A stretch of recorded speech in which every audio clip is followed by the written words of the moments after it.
On va commencer tout de suite par une brève pour vous prévenir que ce matin est tombée l'information que la grève de la WGA, des Writers Guild of America, s'arrête, a priori de fait, puisque le syndicat aurait signé un accord avec les studios.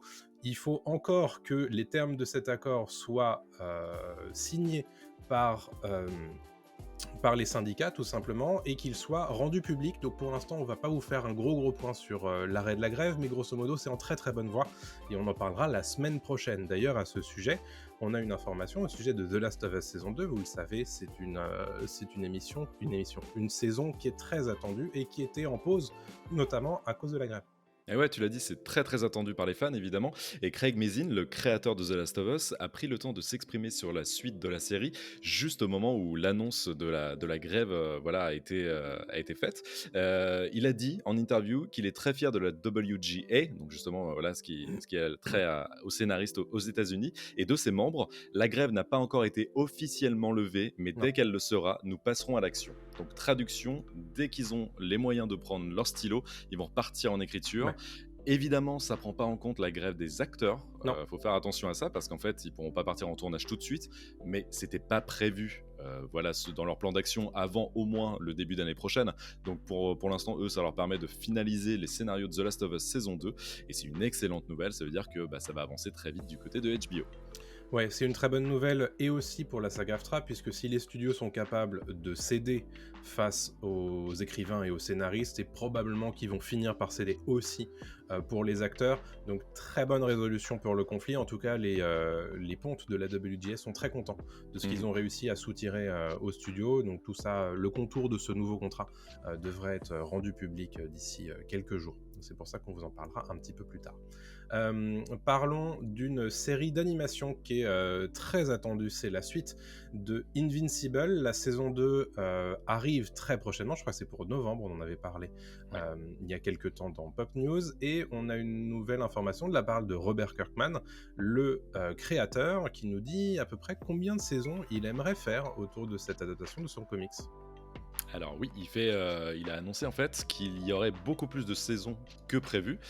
Pour lui, en fait, ça pourrait durer jusqu'à 7 à 8 saisons. Donc là, Kirkman, il nous fait une Walking Dead, clairement. Oui. Rappelons que Robert Kirkman est le créateur de The Walking Dead, le comics, évidemment. Et donc, il en parle un petit peu plus sans spoiler, bien évidemment. Ouais. Ceux qui ont lu les comics savent qu'ils peuvent tenir sur de nombreuses années, parce qu'en fait, Invincible, c'est beaucoup d'arcs narratifs, d'excellents arcs narratifs d'ailleurs, parce que faut pas se contenter de la saison 1 qui est déjà exceptionnelle en animation, mais alors là vous n'êtes pas prêts pour la suite, je vous assure que ça va être du très lourd. Ouais, donc toi, 7 à 8 lu, saisons.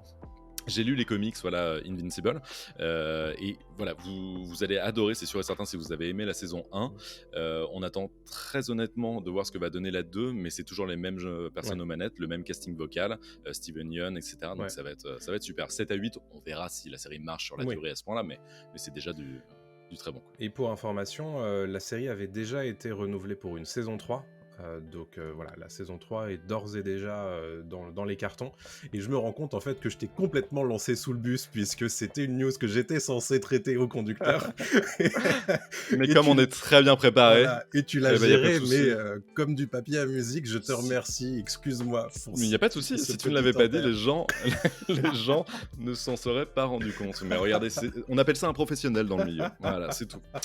Allez, bon, cette déroule. fois, c'est vraiment ta news, et c'est une news un petit peu très étonnante qui est sortie ce matin, ce midi, autour d'un potentiel reboot de The Office. Mais qu'est-ce qui se passe, et quelle mauvaise idée! Alors ouais, déjà on peut le dire, c'est une très mauvaise idée. Déjà de faire un reboot de série culte, c'est chiant de base. Mais donc là, selon Puck News, qui est souvent très très bien informé, donc c'est un magazine payant aux États-Unis, un magazine en ligne payant, qui annonce que The Office va avoir droit à un reboot. Bon, on pourrait se dire c'est une rumeur comme d'habitude, voilà, on annonce des séries cultes qui ont droit à leur reboot, mais non, en fait c'est Greg Daniels, celui qui a créé The Office, qui s'est occupé aussi de Parks and Recreation, de Space Force et plus récemment de Upload, qui est sur le coup. Donc en fait on a le créateur original qui revient pour ce reboot de The Office. pour l'instant, voilà, il n'y a pas d'annonce de casting, il n'y a rien du tout. Mais en fait, c'est dès que la grève des scénaristes va se terminer, et on en a parlé en début d'émission, ça va arriver très vite, Greg Daniels va se mettre sur le coup. Et je continue sur cette news parce que Greg Daniels parlait de ce reboot il y a un an à Collider, et je le cite: je ne peux pas dire si les fans veulent en voir plus, et quand je dis en voir plus, je ne pense pas que ce sera les mêmes personnages. Je pense qu'il s'agira d'une extension de l'univers. Vous voyez ce que je veux dire, un peu comme The Mandalorian, qui est une extension de Star Wars. Et je ne sais pas si c'est quelque chose que les gens veulent ou non, c'est difficile à dire. Moi j'ai la réponse, je pense que c'est non, très honnêtement, parce que là on touche quand même à un monument de la comédie américaine à la télévision, et ça me paraît très compliqué d'avoir des retours positifs, même si Greg Daniels est quand même le créateur d'excellentes séries que j'ai citées juste avant, notamment Parks and Rec et même Upload, qui est franchement une série sympathique. Ouais, sur Prime Video. Regardez-la, franchement c'est très cool. Je trouve que ça tacle pas mal de sujets d'actu, notamment au niveau de l'IA et des réseaux sociaux. Et la saison 3 arrive prochainement d'ailleurs. Elle arrive là, tout à fait, on va en parler je pense en fin d'émission. Et donc voilà, je sais pas ce que t'en penses toi de ce reboot. Honnêtement, je pense que c'est pas une mauvaise c'est pas une bonne idée, dans le sens où s'ils font juste un truc comme ça pour du cash et du pognon, et surtout je pense que la mauvaise idée ce serait de nous faire réapparaître les anciennes stars de The Office, parce qu'il faut que ça soit son propre truc. Si c'est effectivement un spin-off, pourquoi pas. Je pense que The Office, si on faisait The Office maintenant, ça serait sans doute pas forcément accueilli de la même manière. Ça s'appellerait quoi, Flex Office, ou les gens seraient à moitié déjà, au boulot, à moitié chez eux, de télétravailleurs. Non mais honnêtement, j'ai envie de laisser le bénéfice du doute à Greg Daniels. D'ailleurs, on va préciser quand même que Greg Daniels, c'est le créateur de The Office US, hein, pas Royaume-Uni. Mais je veux lui laisser le bénéfice du doute. Par contre, attention, parce que projet extrêmement casse-gueule. Ouais, bon, heureusement, c'est le père de la série qui est aux manettes. C'est la seule chose qui me rassure un peu. Mais je n'ai pas très envie de la regarder cette série. On verra. Non, comme d'habitude, nous on est curieux, donc on ira voir. Mais et juste avant de passer à l'autre brève, rappelons aussi que la fin de The Office, sans spoiler, les 2 dernières saisons sont quand même bien plus faibles. Oui, pour une raison assez simple. Voilà, c'est qu'il manque. Il manque un personnage important, très important. Voilà. Même si, j'avoue, j'ai lâché ma petite larme sur la dernière saison. Mais oui, parce qu'on est attaché au personnage depuis un bout de temps, mais bon, tu vois, c'est le niveau global est moins bon. Exactement. Autre brève d'ailleurs, personnage, est-ce qu'on y est à plus attaché? Je ne sais pas, mais en tout cas, on a une petite information qui nous vient de Forbes, vous savez, le magazine économique américain, qui nous donne des informations assez sensibles au sujet du budget de production de The Marvels, le prochain film du MCU, et donc suite de Captain Marvel, et de Ms. Marvel, et de WandaVision. Ça fait beaucoup. Ça commence à faire beaucoup, effectivement, hein, quand tu fais l'état des lieux. Mais en l'occurrence, The Marvels, qui a priori un budget total de 270 millions de dollars. En réalité, c'est un petit peu moins que ça, puisque le film a bénéficié d'un crédit d'impôt au Royaume-Uni. Vous savez que c'est pour ça qu'il y a autant de productions qui se font là-bas, puisqu'ils ont bénéficié de 55 millions de crédits d'impôt sur place. Donc en réalité, le budget total de The Marvels, c'est à peu près 220 millions de dollars. C'est énorme pour un projet comme celui-ci. C'est de l'ordre des autres budgets du MCU, tout simplement. Et est-ce que c'est un film qui va récupérer ces deniers, puisque bon, si tu fais un petit peu le ratio, ils doivent a priori atteindre 450 millions de dollars pour rentrer dans leurs frais au box-office mondial, puisqu'on part du principe qu'il y a la moitié du prix d'un billet qui va dans la poche du cinéma, et le reste, c'est grosso modo pour le distributeur. Donc il faudrait vraiment qu'il dépasse un petit peu, un certain palier que le MCU n'a plus vraiment touché depuis un moment. Alors il y a Gardien 3 évidemment, mais moi je pense surtout à l'échec Ant-Man 3, qui a été un peu compliqué cette année. Donc est-ce que The Marvels est prévu plutôt à l'avenir de Gardien 3 ou plutôt à l'avenir d'Ant-Man 3? C'est la question qu'on peut se poser à un mois et demi de la diffusion. Je pense que c'est plus côté Ant-Man 3, parce que déjà Captain Marvel avait pas été super bien reçu. Avait fait quand même son milliard. Hein. Bien sûr, mais côté critique, tu vois, derrière, il n'y a pas eu une demande du public pour avoir une suite. Donc voilà, là en plus on amène 2 autres personnages qu'on n'a pas forcément vus si on n'a pas regardé les séries. Et puis, tu l'as rappelé aussi, le MCU, ça fait un bout de temps qu'il n'a pas réussi à ramener les gens en salle, comme à l'époque d'Endgame ou de Infinity War, parce qu'ils ont un peu perdu leur superbe aussi. Donc, voilà, on verra. Tout à fait. Donc The Marvels, je crois que ça sort début novembre, un truc comme ça, de mémoire. News un petit peu insolite, tout simplement, puisque Robert De Niro, a priori, devrait ressusciter son rôle de taxi driver pour une publicité. C'est à moi que tu parles. C'est à moi que tu parles. Ok, c'est à moi que tu parles. Je vais te donner la news, moi. Et la news, en fait, c'est que Robert De Niro, d'après The Sun, un tabloïd anglais, va reprendre son rôle de Travis Bickle dans le film Taxi Driver pour une campagne publicitaire de Uber. Voilà. Alors, c'est pas la première fois que De Niro fait des pubs pour bagnole. Bon, là, c'est pas vraiment pour bagnole, c'est pour un service à la personne, mais oui.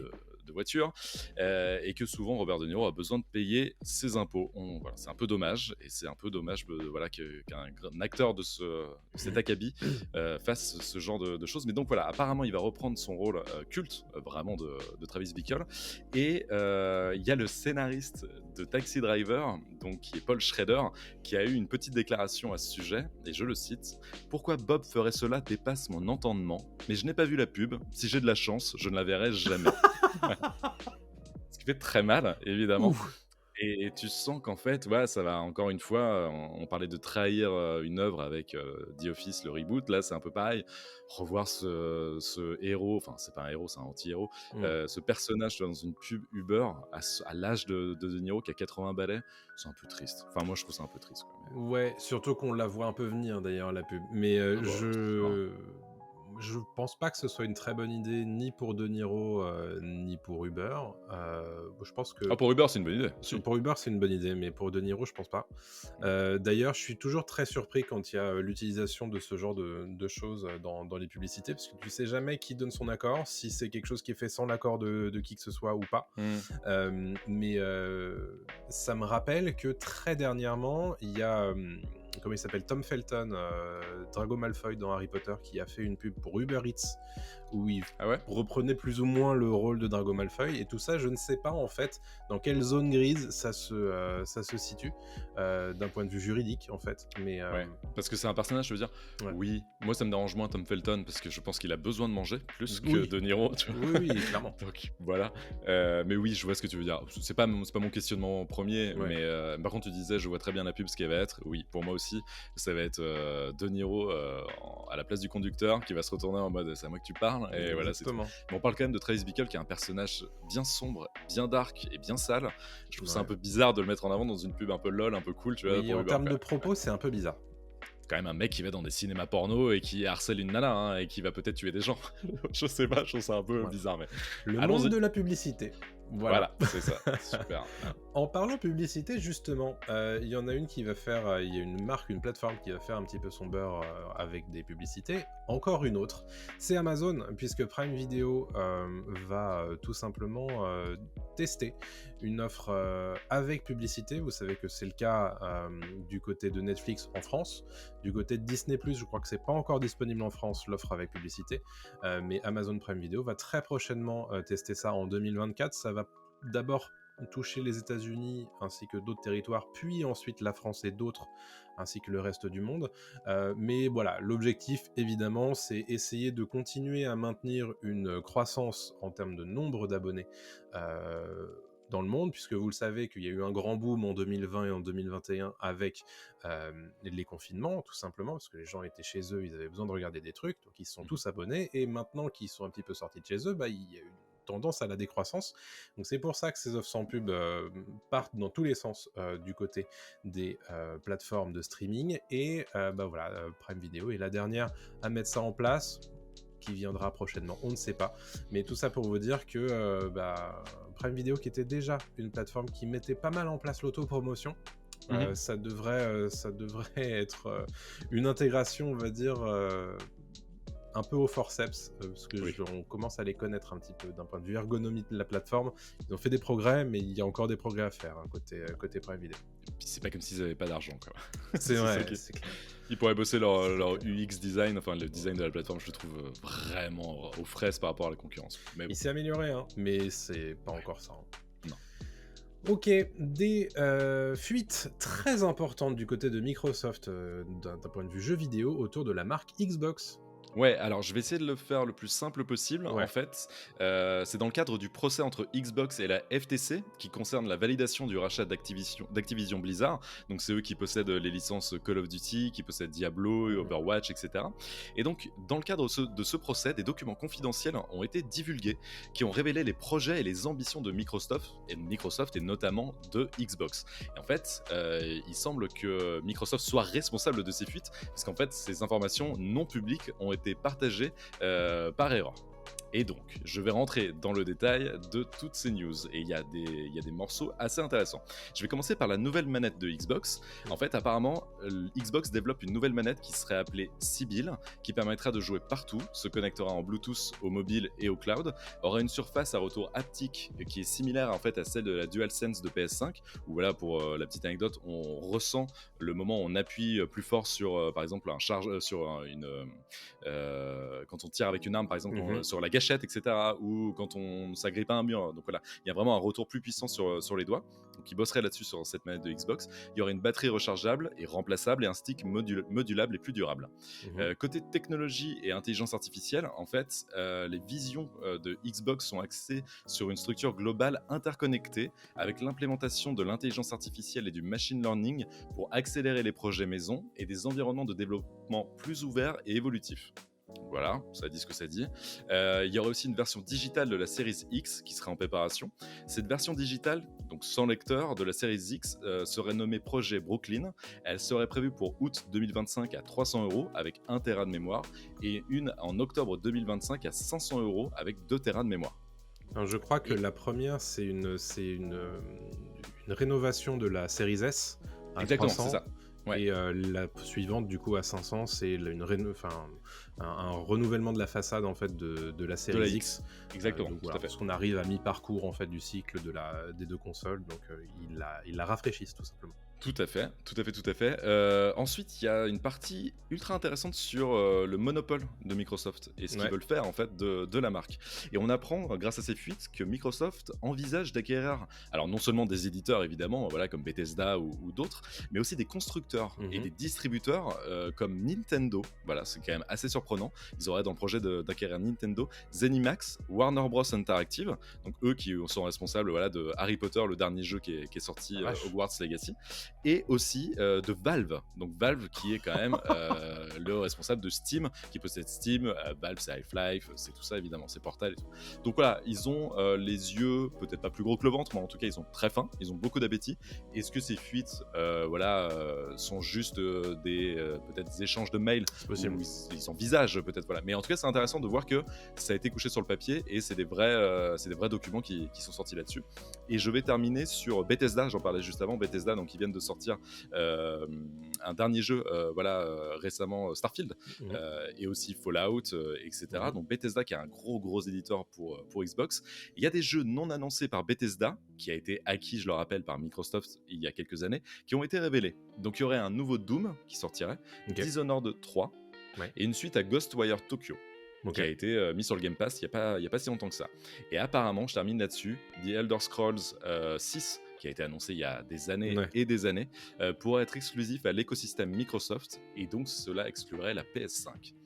Donc on aurait quand même l'un des plus gros jeux de ces prochaines années, exclusivement sur Xbox. Ok, et PC, c'est beaucoup d'informations tout ça. Je suis désolé, c'est assez... Alors évidemment, long, tout ça, ce sont des fuites d'échanges de mails qui ont été faits il y a plusieurs mois, voire années. Évidemment, tout ça, peut-être que ça a changé entre-temps, mais c'est vrai que ces fuites sont intéressantes, puisque ça nous donne des informations, on va dire, très intéressantes sur potentiellement la suite pour la marque Xbox, notamment ces deux nouvelles consoles qui sont pas vraiment très très surprenantes, et aussi potentiellement des plans pour 2028 pour une nouvelle génération de Xbox. Donc voilà, donc vraisemblablement, si vous voulez acheter des Xbox Series X ou S, c'est plutôt a priori l'année prochaine, 2024-2025, si vous voulez la version rafraîchie, ou alors si vous voulez attendre 2028 pour la nouvelle génération, voilà, il va falloir prendre son mal en patience. Exactement. Très bien, merci pour ce petit point là-dessus. On va parler à nouveau d'Amazon Prime Video avec un chiffre très important, c'est 37%. 37%, ça veut dire quoi? C'est le nombre des téléspectateurs américains abonnés à Amazon Prime Video qui sont allés jusqu'au bout de la série Le Seigneur des Anneaux, les Anneaux de Pouvoir. C'est très très peu. On s'attend habituellement à ce que on soit autour des 50%, et encore 50%, c'est pas encore mirobolant pour ce genre de série. On rappelle quand même que Le Seigneur des Anneaux, les Anneaux de Pouvoir, c'est la série a priori la plus chère de l'histoire. On parle d'1 milliard de dollars dépensés en sécurisation des droits et en production pour la série. À l'étranger, c'est plutôt aux alentours de 45% de visionnage complet pour la série, ce qui montre quand même qu'on n'est pas tout à fait au niveau des paliers attendus pour les analystes. Évidemment, la série va continuer puisque la saison 2 est en production, est en tournage. Maintenant, est-ce que Amazon et le portefeuille de Jeff Bezos qu'on connaît, très ample, vont continuer à payer tout ça pendant les 5 saisons qui étaient annoncées? On verra. Si les chiffres de visionnage sont un petit peu plus importants, peut-être. Mais attention, quand même. Et encore une fois, vu la réception critique, j'ai peur que la saison 2 tienne la route, en tout cas en termes d'audience, je parle, parce que peut-être que niveau scénario ce sera sympa. On verra comme tu dis, mais ça sent pas très bon quand même. Disons que les chiffres qu'ils ont un petit peu laissé sous clé depuis le grand chambardement aux alentours au moment où ils ont balancé les 2 premiers épisodes, en fait, où ils ont été très très contents des chiffres, et après ils se sont un peu tus sur tout ça. Voilà, c'est des chiffres qu'ont obtenu le Hollywood Reporter et qui sont pas forcément très très impressionnants. Non. Voilà. Chiffre plus impressionnant par contre, c'est celui du financement du projet Odyssée, celui d'un musée du jeu vidéo en France créé par l'équipe d'ici Japon. Et oui, je trouve ça génial, c'est un super concept. Alors, pour ceux qui connaissent pas ici Japon, c'est Tev, un YouTuber en fait, qui est responsable de cette entreprise ici Japon. Donc, il fait évidemment beaucoup de vidéos sur la vie au Japon, qui a aussi eu à l'époque Candy-san, qui distribuait des bonbons à l'étranger, des bonbons japonais. Donc, c'était une super initiative. Ils vendent aussi des t-shirts, etc. Voilà, donc c'est vraiment la référence si on veut s'intéresser au Japon. Et là, il a eu l'idée, je trouve brillante, de lancer le musée du jeu vidéo. Et alors, je vais essayer de résumer ça assez simplement. C'est parce qu'en fait, ils ont la plus grande collection de consoles au monde grâce à un Français qui a mis sa collection en vente il y a quelques mois. Et Tev, d'ici Japon, et son équipe se sont dit, mais attends, ça serait trop dommage de pas en profiter et de pas justement créer une plus grande exposition, ou en tout cas, voilà, jusqu'au musée, en fait, pour faire partager cette passion aux gens de monde entier, et notamment de la France. Il explique qu'ils ont rassemblé autour de projets des nombreuses personnalités du jeu vidéo, des créateurs de contenu, des éditeurs, des marques. Ils ont le soutien d'une communauté, évidemment. Ils ont un lieu très bien placé, donc c'est à Bussy-Saint-Georges, et une surface de 3500 mètres carrés pour ce musée du jeu vidéo. Et évidemment, il faut de l'argent pour lancer un tel projet. Et donc, ils ont lancé un Kickstarter, et Kickstarter qui en est déjà... Bang Bang, pour être Pardon, un Kiss Bang Bang, tout à fait, qui en est déjà à plus de 700 000 euros. Au moment où on enregistre l'émission, 700 000 euros, c'est énorme. Ils visent évidemment le million pour avoir toute l'attitude pour créer ce qu'ils veulent. Ici, ils arrivent au million. L'une des annonces, c'est qu'ils vont aussi mettre en place un espace, un village japonais à côté du musée, pour que les gens aussi profitent de tout ce qui est nourriture japonaise, etc. Sûrement des petites expositions temporaires, des spectacles, etc. Donc je trouve ça génial. C'est un super concept. On imagine qu'ils arriveront facilement, en tout cas, ils y arriveront au million, à voir s'ils dépassent ça, mais ça sera l'une des plus grosses récoltes sur Kiss Bang Bang. Ouais, ils ont fait tomber le site en fait au moment du lancement du projet, et en 2 jours ils avaient déjà récolté 500 000 euros. Donc voilà, ils sont déjà à 734 000 au moment où on enregistre cette vidéo et ce podcast. Donc voilà, bon vent à ce projet qui a priori devrait voir le jour en 2026, puisque tout ça prend beaucoup de temps, bien entendu. Donc voilà, on voulait vous en parler. C'est la fin des brèves de cette semaine. Déjà pas mal de petits paquets de news, l'air de rien. Oui. Tu vas nous faire ton point box-office, Adrien, comme d'habitude.